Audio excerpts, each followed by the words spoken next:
Fala você, sou a Lenda, eu sou o Flávio do Legends Modo Carreira e hoje eu vou trazer pra vocês, mano, uma seleção francesa, a primeira campeã mundial, um episódio bem triste da história do futebol brasileiro. Foi o que aconteceu lá em 1998, na Copa que foi sediada na própria França, inclusive. Nessa época aí, velho, eu era um little baby, era um pequeno pedaço de gente, né, mano, porque eu sou de 98, eu nasci em 1 de abril, né? Assim como Clarence Seedorf. Olha só, já comecei com uma curiosidade super interessante que vai ser muito relevante, vai fazer muita diferença aí na sua vida, com certeza. E assim, mano, essa seleção francesa era muito boa, derrotou o Brasil na final. Essa Copa, inclusive, para alguns tem asteriscos, mas isso a gente vai falar só lá no finalzinho, né? Teorias da conspiração e tudo mais. Então assim, mano, venha comigo ver a escalação, quais eram esses jogadores aí dessa seleção francesa. O goleirão era Fabien Barthez, o lendário carequinha jogava no Mônaco. Ele era baixo para os padrões de goleiro, tinha 1,83, mas compensava com reflexos apurados e é um grande nome na história do futebol francês. Na lateral direita, mano, tinha uma lenda na posição, Lilian Thuram, que também poderia jogar na zaga. Fisicamente ele era monstruoso, ele tinha muita velocidade e inteligência. Marcel Desailly era um dos zagueiros, um dos maiores da história também. Ele era um cara que, além de defender bem, ele atacava e metia os seus golzinhos. Blanc, além da qualidade técnica, tinha muita liderança e presença no campo. Lizarazu era o lateral esquerdo, era muito veloz e ótimo principalmente no apoio. Deschamps era o primeiro volante desse time, um cara que era imensamente elegante e teve uma carreira pra lá de vitoriosa. Junto com ele tinha o Petit, que meteu gol na final inclusive, teve destaque no Mônaco e no Arsenal. Karembeu era aquele volante meia que tinha muito mais transpiração que inspiração. O gênio Zidane jogava com liberdade, nesse Mundial, principalmente na final, ele chamou a responsa de ser o protagonista do time e conduziu a França ao título mundial. Na armação de jogadas, ele era auxiliado pelo excelente Djorkaeff, jogador de qualidade técnica muito refinada. Guivarc'h jogou em 6 dos 7 jogos e foi titular nas partidas decisivas. Apesar de não ter marcado gols, ele era um cara muito voluntarioso. Aimé Jacquet era o treinador dessa seleção. Patrick Vieira, Robert Pirret, Thierry Henry, que ainda era muito jovem e se destacou muito, e David Trezeguet também foram caras importantes, reservas de muito luxo. Mano, pra escolher o craque desse time aí, eu vou seguir o protocolo, né, cara? Vou fazer com que a final tenha um grande peso nisso, que é escolher o Zinedine Zidane, obviamente, camisa 10, gênio francês. Só que assim, mano, ele não fez assim uma grande Copa, uma Copa assim que você fala, nossa, que encheu os olhos e tal. Porque assim, ele jogou bem no primeiro jogo contra a África do Sul. Na segunda partida contra a Arábia Saudita, ele arrumou uma expulsão muito boba, mano, uma expulsão muito juvenil. E daí ele ficou suspenso no terceiro jogo, no jogo de oitavas, então aí já perdeu 2 partidas aí que eram bem importantes. E aí, mano, na final ele foi lá e mostrou por que era um cara muito decisivo, por que era um cara muito acima da média, fez 2 gols de cabeça, cara, coisa assim que era raríssimo ele fazer. Foi lá e fez 2 gols. E o Zidane, ao contrário aí do que se projeta no imaginário popular que a gente tem na cabeça, né, que ele era um cara que metia muitos gols, que era um grande artilheiro, mas isso aí não é verdade, né, cara? Ele, assim, não bateu nem os 200 gols na carreira, né? E quem sou eu pra falar de alguém que não fez 200 gols na carreira? Quantos gols eu fiz no Profissa, né? Nenhum, até hoje aí, né, cara? É que assim, a gente tem isso na cabeça, né? Que o Zidane era um cara muito goleador, que fazia vários gols, mas não. Ele era um cara que dosava os seus gols em momentos muito importantes. Eu acho que é por isso que fica a imagem, né? Teve esses 2 na final da Copa do Mundo, tem na final de Champions, tem fases importantes em mata-matas na Copa de 2006, que é dessa camisa linda aqui, o maluco deitou também. Então assim, momentos importantes, era um cara que aparecia, né, que nunca pipocava. Com a seleção francesa, mano, é o maior da história até hoje, são 108 jogos, 31 gols marcados e 30 assistências. Então tá aí, Zinedine Zidane, o craque da França de 98. Mano, a peça-chave pra mim foi Lilian Thuram, um cara que era lateral direito, mas jogava na zaga também. Jogou um período no Parma, jogou muito bem, jogou na Juventus, é uma lenda da posição, sempre que se faz assim aquelas escalações de melhores, de maiores aí, ele é cotado, né, dificilmente entra, mas sempre tá ali sendo cotado, que já é um mérito gigante. Nessa Copa do Mundo ele jogou 600 minutos, ou seja, só não participou de uma partida, e um jogo em especial contra a Croácia que o maluco decidiu, ele sendo lateral direito, não era muito a praia dele fazer gols, né, na carreira ele só fez 12, né. Então assim, desses 12, 2 foram justamente na semifinal contra a Croácia, ele decidiu aquele jogo. Fisicamente, o maluco era muito forte, ele se impunha muito nas divididas, na grande decisão contra o Brasil, ele praticamente anulou o Ronaldo, fez uma marcação muito boa para cima do Fenômeno, que daí também tem lá suas ressalvas, né, que a gente vai falar daqui a pouco. Mas então, Lilian Thuram foi aí a peça-chave desse time pra mim. Cara, mesmo ele não sendo titular, e muitas vezes quando entrava era aquele jogador ali de lado do campo, não era referência, o artilheiro propriamente dito, eu vou botar o Henry, né, velho? Porque, ó, ele jogou em 6 jogos e meteu 3 gols, foi o artilheiro aí da seleção em número de gols de fato. E aí o Guivarc'h, que me desculpa, mas, mano, que atacantezinho, assim, meia boca, vamos falar a verdade, né, velho? Prefiro muito mais o Giroud, lá de 2018, que esse tal de Guivarc'h aí, que era voluntarioso, marcava, cumpria a função tática, como bem se fala hoje em dia. Sempre que falam assim, ah, porque o fulano ele cumpre função tática, o treinador gosta dele por causa disso, eu falo, ih, rapaz, é ruim. Se cumpre função tática é ruim. Não todos, lógico, né? Mas assim, a grande maioria é a ideia que vem na minha cabeça. E o Henry, mano, era muito jovem, ele tava sendo lapidado ainda, era uma estrela. Mas assim, ele jogou muito bem essa Copa e chegou lá em 2000 na Euro também, já voando, foi um dos principais nomes da França. Então tá aí, Thierry Henry, o artilheiro dessa Celeste. A França ganhou a Copa do Mundo de 1998. Mano, por incrível que pareça, lá em 1994, na Copa dos Estados Unidos, a França acabou ficando de fora daquele Mundial. Eles simplesmente não participaram, não conseguiram sequer se classificar. E aí o Aimé Jacquet, o treinador, ele quis dar uma reformulada ali, né? Ele trouxe a maioria dos jogadores ali na sua base que jogavam no Olympique de Marseille naquela época, que era um time muito forte, time que ganhou a Champions League, e aí na Euro de 96... eles acabaram sendo eliminados pela seleção da República Tcheca, né? Não conseguiram avançar, não conseguiram chegar até a final. E para essa Copa de 98 aí, a expectativa era muito grande, justamente por jogar em casa. Porque assim, tecnicamente falando, teoricamente, a seleção não tinha em si um grande favoritismo para ganhar esse Mundial. Porque ó, pensa só você, um Brasil que na época era tetracampeão do mundo, com o melhor do mundo, Ronaldo, voando. Tinha a Inglaterra, do jovem Michael Owen, tinha a Argentina lá, do Verón, do Batistuta. Tinha também a seleção da Holanda, que é sempre forte. Tinha a Itália, mano, do Maldini, mais experiente, do Christian Vieri, que estava numa fase muito boa. Então, assim, a França estava no páreo ali, mas não era a grande seleção cotada para ganhar essa Copa do Mundo. Na primeira rodada, a seleção enfrentou a África do Sul, a partida de estreia, né? E já conseguiu vencer bem, venceu por 3-0, foi pro intervalo vencendo, ganhou no final da partida. Então assim, para dar confiança, né, para passar a ansiedade de estreia, a França aí conseguiu aí fazer uma boa primeira partida. Já na segunda partida, que foi contra a seleção da Arábia Saudita, a França goleou novamente, né, cara? Aí você pode pensar, ai, mas é só adversário fraco, só que, velho, fraco você tem que...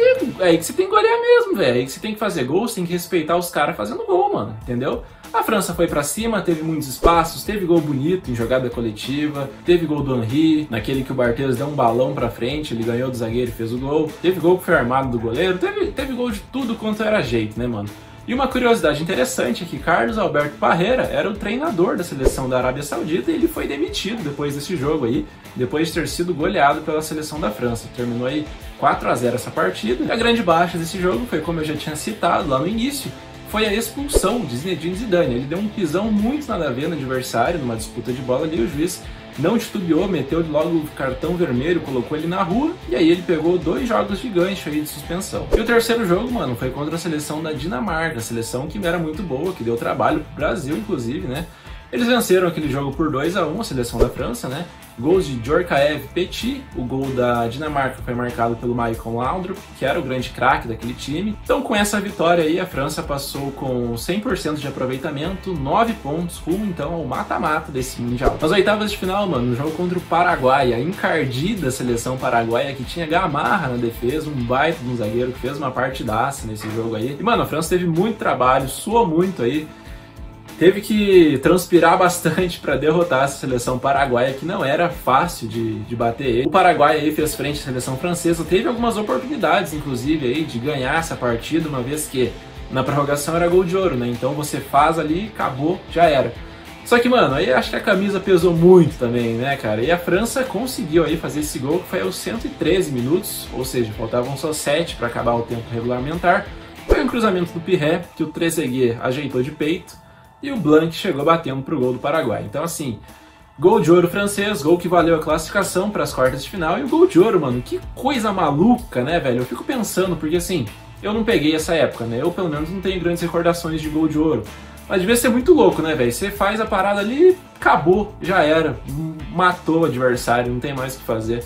Loucura, né? Você que aí é um pouquinho aí mais velho, aí comente aí, mano, qual a sua opinião sobre o gol de ouro, que é extinto hoje, né? No videogame eu colocava muito, mano, só pra sentir essa emoção como que era, tá ligado? Ali no Bomba Pet e tal, ele te dava a opção. Gol de ouro eu ia lá e botava gol de ouro só pra saber como que foi, porque a gente fica, né, nessa curiosidade. Nas quartas de final, sempre forte, sempre tradicional, seleção italiana, cara. E olha só, foi um jogo que terminou 0 a 0, foi um jogo com muito mais transpiração que inspiração. Tivemos chances de gols, obviamente que sim, mas nenhuma foi convertida, então vamos para a marca da cal, na qual a França estava com aquele trauma, com aquele fantasma de 96, onde justamente nos pênaltis acabou sendo eliminada pela República Tcheca.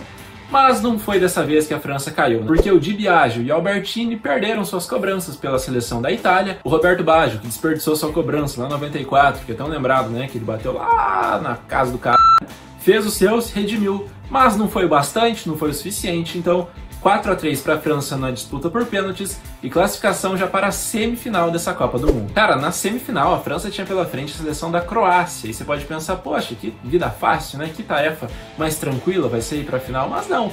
A Croácia era a primeira participação deles em Copa do Mundo, para você ter ideia, para você ter noção. Foi a seleção sensação daquele Mundial, porque, mano, de fato eles surpreenderam. Uma fase antes, já tinham batido a Alemanha por 3 a 0, enfiaram 3 a 0 na Alemanha, que é uma camisa muito pesada, e foram aí com confiança para jogar essa semifinal. Tinha o artilheiro, o Davor Šuker, aquele croata lá que jogou no Arsenal também.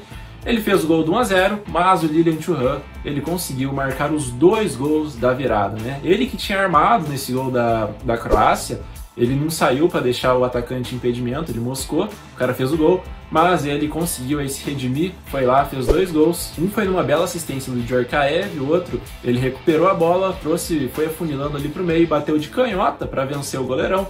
E aí ele classificou a seleção da França para a grande final desta Copa do Mundo.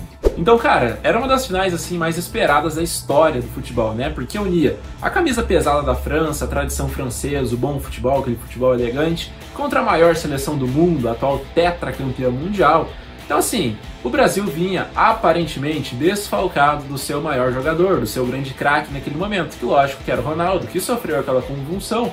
E aí chegou a notícia até que Edmundo seria seu substituto, que ele não jogaria essa final, porém, de última hora ali, ele mesmo, né, segundo o que dizem, ele pediu pra jogar, falou, não, tô bem, vou jogar, e foi pro jogo. Só que aí com bola rolando, a França acabou dominando o Brasil, cara. Assim, foi um time que beirava a apatia, a seleção brasileira, né? Eles tentaram chegar em cruzamentos, principalmente na área, muita bola alçada na área, coisa que não era característica da seleção, porque era um time que criava muitas jogadas, atacava muito bem. Só que aos 27 minutos aconteceu aí um gol crucial nessa partida, que foi quando o Roberto Carlos, aí sim ele armou, mano. 2006, aí eu acho tremendo de uma babaquice falar que foi culpa dele o gol do Henry lá. Mas nessa final aí de 98 ele armou, porque assim, normalmente a gente vê que tem goleiro que se mata pra evitar o escanteio, né? O cara vai correndo, dá o tapa pra lateral, e o Roberto Carlos ele foi tentar evitar também, mas ele fez uma gracinha ali, levantou a bola, quis tirar pra lateral, ele perdeu o controle, né, o domínio dela, e foi pra escanteio. Canto batido, Zinedine Zidane, aos 27 minutos do primeiro tempo, então marcou o gol do 1 a 0 França, e aí, logo no finalzinho, cara, veio o balde de água fria, né? Mais um canto, dessa vez pelo lado esquerdo, cruzamento na área, e Zizou fechou para fazer o segundo gol dele, o segundo gol da França, que deu aí uma bela vantagem para os franceses no segundo tempo. E aí o Zagallo tentou deixar o time mais ofensivo, obviamente, porque precisava do resultado, né, cara? Perdido por 2, por 3, por 4, tanto faz, né?